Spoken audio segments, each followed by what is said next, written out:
I really welcome you and it's my pleasure to receive you here and it's a wonderful surprise this morning for me. I really am feeling so much pleasant inside of my,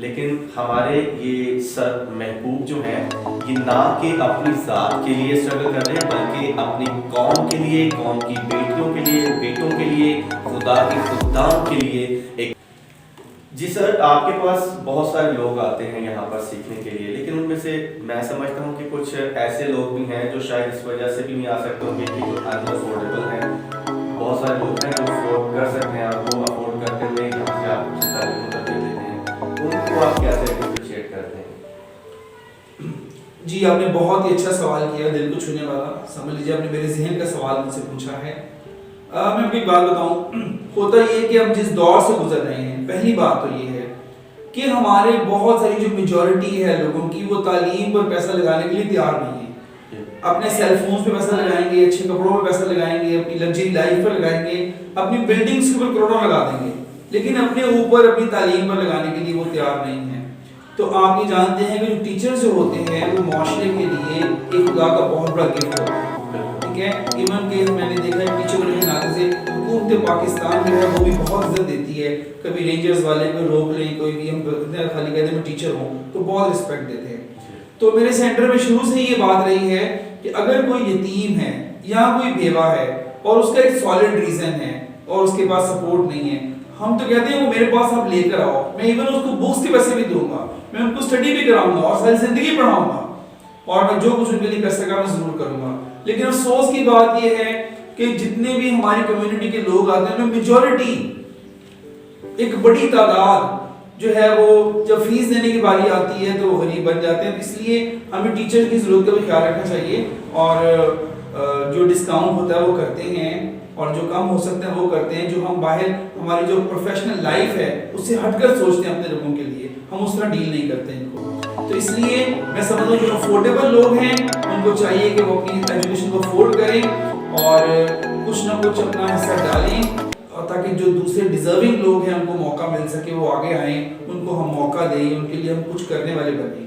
ٹھیک ہے جی، thank you very much. خداوند اس کا اجر آپ کو دے، اور زبردست آپ کی خدمت ہے، تھاٹ ہے، اور ایک زبردست انیشیٹو آپ لے چکے ہیں، اور اس کے وجہ سے خدا اپنے آسمان اور آسمان کے دریچوں کو کھول کر کثرت سے اجر آپ کی زندگی میں عطا فرماتا رہے. ناظرین آگے بڑھتے ہیں اور مزید جو ہے اس بات کو جاری رکھتے ہیں. آپ سے یہ سوال کروں گا کہ 2023واں یہ جو سال ہے یہ کیسا رہے گا، کیسے اس کو اپنی زندگی میں لے کر آگے بڑھنا چاہیے؟ آپ نے مجھے بہت اچھا سوال کیا ہے، I like it very much. تو چلیے اس کا جواب ہم خدا کلام مقدس میں سے دیکھتے ہیں. میں آپ کے لیے 2 تیموتھیوس اس کا 3 باب اور 3 باب کی پہلی 5 آیات پڑھوں گا. ٹھیک ہے، اس کی ہیڈنگ اس طرح سے ہے 2 تیموتھیوس 3 باب پہلی 5 آیات، آخری زمانہ. کیونکہ خداوند کے کلام میں لکھا ہے کہ یسوع مسیح اخیر زمانے میں آئے ہیں اور یہ آخری زمانہ ہے. مقدس پولس رسول القدس کی تحریک سے لکھتے ہیں، لیکن یہ جان رکھ کہ اخیر زمانہ میں برے دن آئیں گے، کیونکہ آدمی خود غرض، زردوست، شیخی باز، مغرور، بدگو، ماں باپ کے نافرمان، ناشکر، ناپاک، طبعی محبت سے خالی، سنگ دل، تہمت لگانے والے، بے ضبط، تند مزاج، نیکی کے دشمن، دغا باز، ڈھیٹ اور گھمنڈ کرنے والے، خدا کی نسبت عیش و عشرت کو زیادہ دوست رکھنے والے ہوں گے. وہ دینداری کی وجہ تو رکھیں گے مگر اس کے اثر کو قبول نہ کریں گے، ایسوں سے بھی کنارہ کر. جی دیکھیے، ہر سال جو ہے ہمارے لیے ایک دعائیہ چیلنج لے کر آتا ہے. جس طرح کہ ابھی ہم نے خداوند کے کلام میں تھوڑی دیر پہلے بھی ہم نے اس میں سے پڑھا ہے، تلاوت کی ہے، تو خدا کا کلام بتا رہا ہے کہ ابلیس کے فرزند بڑھتے جا رہے ہیں. ایمانداروں کے لیے جو ہے وہ ہر سال ایک دعائیہ چیلنج ہے کہ ایماندار دعا میں آگے بڑھیں. آپ دیکھیں انسانیت جو ہے کس قدر خدا کی غضب کا نشانہ بنتی ہے.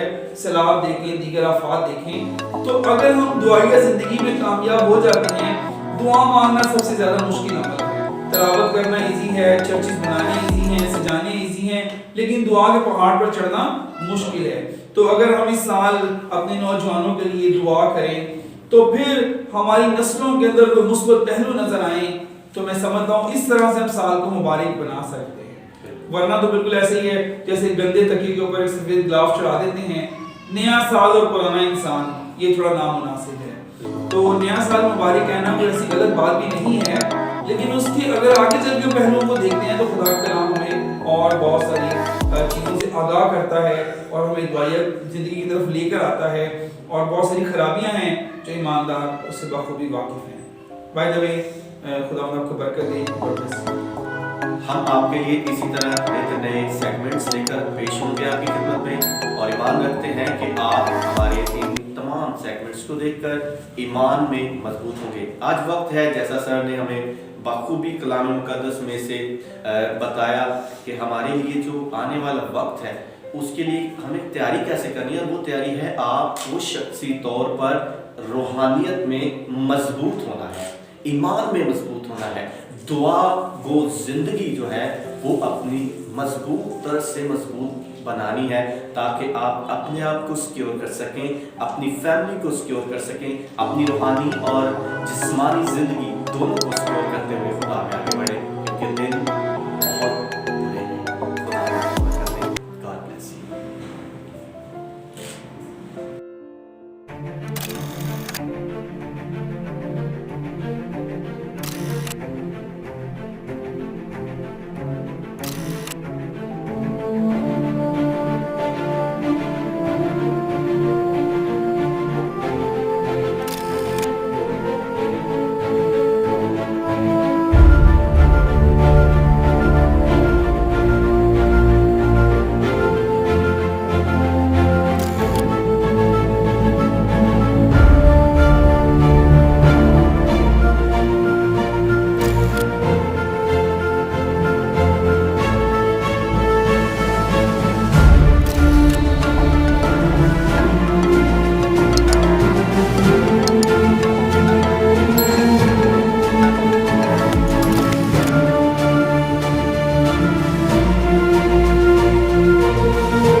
Hello, good morning everyone. Today is a wonderful day, wonderful morning. I'm very happy that my friend Rosh Gulshan has come over here for interview.